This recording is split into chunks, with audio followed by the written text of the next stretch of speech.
Hello बच्चों, let us take the question. Question says if the function are defined as fx is equal to root x and gx is equal to under root 1 minus x, then what is the common domain of the following function?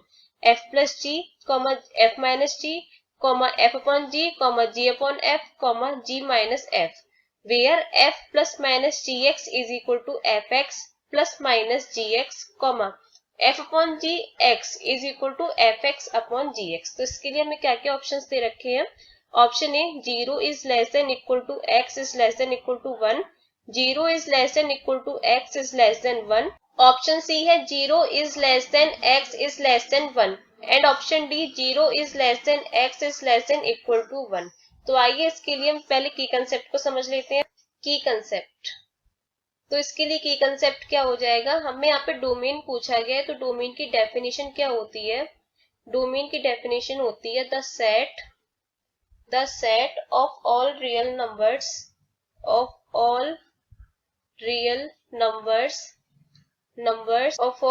Numbers x for which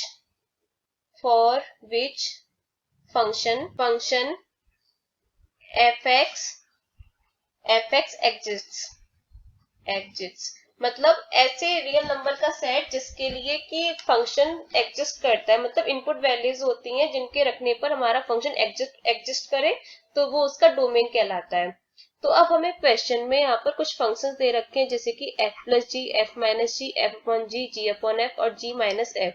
तो इन functions का हमें domain calculate करना है।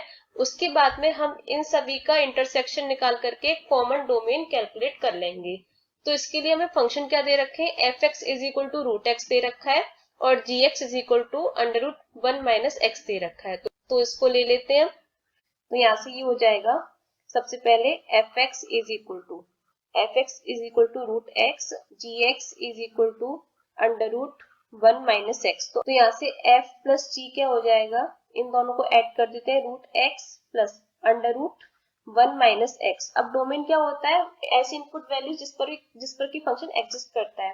तो यानी कि अब हम यहाँ पर देखते हैं अंडर रूट के अंदर की कोई भी जो डिजिट होती है वो जीरो हो या जीरो से बड़ी हो। तो यहाँ पे हम लिख सकते हैं, इसके लिए रूट एक्स के लिए लिख सकते हैं x is greater than equal to zero, और यहाँ के लिए हम ले सकते हैं 1 minus x is greater than equal to zero. तो यहाँ से ये हो जाएगा 1 is greater than equal to x, यानी कि x is less than equal to 1। तो यहाँ से अब हमारा जो डोमेन निकल के आ जाएगा, इसके लिए x बिलोंग्स टू, ये निकल के आ जाएगा, यहाँ पर जीरो भी इंक्लूडेड है, इसलिए हम यहाँ पर जीरो और यहाँ पर 1 भी इंक्लूडेड है तो 1 लेंगे। यहाँ पे क्लोज्ड इंटरवल होगा क्योंकि जीरो और 1 दोनों इसमें इंक्लूडेड है। तो अब हम ऐसे ही f माइनस जी के लिए निकाल लेते, तो f माइनस जी के लिए भी सेम ही बनेगा। ये हो जाएगा root x minus under root 1 minus x. तो इसके लिए भी सेम ही डोमेन हो जाएगा, x belongs to 0,1 closed interval के अंदर। तो थर्ड नंबर पे हमें क्या निकालना है, अब हमें निकालना है f अपॉन जी। ये हमारा फर्स्ट नंबर था, ये हमारा यहाँ पर सेकेंड नंबर है, अब ये third number. f upon g क्या हो जाएगा, ये हो जाएगा under root x upon under root 1 minus x. तो यहाँ से जो x है वो हमारा greater than equal to zero होना चाहिए, और जो नीचे का डिनोमिनेटर वाला पार्ट है 1 माइनस एक्स, वो सिर्फ ग्रेटर देन जीरो होना चाहिए, क्योंकि हम यहाँ पर इक्वल नहीं ले सकते। अगर हम यहाँ पर जीरो के इक्वल ले लेंगे तो फिर ये पूरा पार्ट हमारा इनफाइनाइट बन जाएगा, डिनोमिनेटर जीरो हो जाएगा तो पूरा फिर ये इनफाइनाइट हो जाएगा। तो यहाँ से ये हमारा आ जाएगा x is greater than equal to zero, तो ये तो सेम ही रहेगा, और ये हो जाएगा x is less than 1, x is less than 1। तो यहाँ पे इसका डोमेन हो जाएगा x बिलोंग्स टू, यहाँ पे जीरो इंक्लूडेड है इसलिए यहाँ पर हम बिग ब्रैकेट लेंगे जीरो कॉमा, और यहाँ पर ये 1 इंक्लूडेड नहीं है इसलिए यहाँ पर स्मॉल ब्रैकेट लेंगे, तो ये हो जाएगा 0,1। ऐसे ही अब हम और निकाल लेते हैं। फोर्थ नंबर पे क्या हो जाएगा, फोर्थ नंबर पे है g अपॉन एफ, तो ये हो जाएगा under root 1 minus x upon root x. तो इसका उल्टा है बिल्कुल जो हमने पीछे तीसरे नंबर का सॉल्व किया है। तो ये हो जाएगा यहाँ से 1 माइनस एक्स वो greater than equal to zero हो सकता है, और यहाँ से जो x है वो ग्रेटर देन जीरो होगा। यहाँ पर हम जीरो के इक्वल नहीं ले सकते, वरना पूरा जो पार्ट है वो हमारा इनफिनिट बन जाएगा, जो पूरा फंक्शन इनफिनिट बन जाएगा।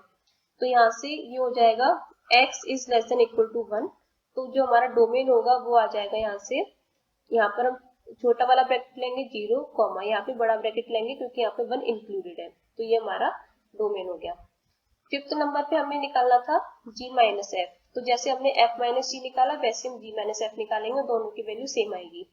तो ये हो जाएगा under root 1 minus x minus root x. तो f माइनस जी का क्या है, क्लोज्ड इंटरवल 0,1, तो ये इसका हो जाएगा closed interval x belongs to closed interval 0,1, क्योंकि ये जो है वो 1 minus x is greater than equal to 0, तो यहाँ से x is less than equal to 1 और यहाँ से x is greater than equal to 0, तो हमारे 0 और 1 दोनों इंक्लूडेड होंगे।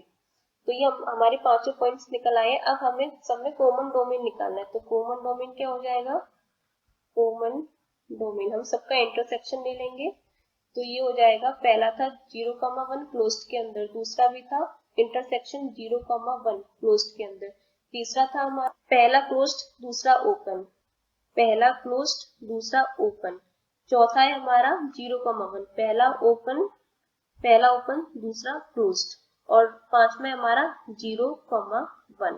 तो यहाँ से हम देख सकते हैं जो कॉमन आएगा सब में वो आएगा ओपन इंटरवल 0,1, सब में जो कॉमन आएगा वो आएगा ओपन इंटरवल 0,1, तो ये हमारा आंसर हो जाएगा। देखते हैं कौन सा ऑप्शन सही है इसके लिए, ये हो जाएगा x बिलोंग्स टू 0,1। ठीक से बना देते हैं इसको, यहाँ पर ये x belongs to open interval 0,1 यानी कि 0 से 1 के बीच में लाई करिए। तो यहाँ से इसके लिए कौन सा ऑप्शन सही हो जाता है, ऑप्शन नंबर सी सही हो जाएगा, तो बाकी के ऑप्शन हमारे रॉन्ग हो जाएंगे, जिसकी वैल्यू है 0 is less than x is less than 1। तो यहाँ से हम लिख सकते हैं option C is correct, option C is correct. Hope you understood well, best of luck.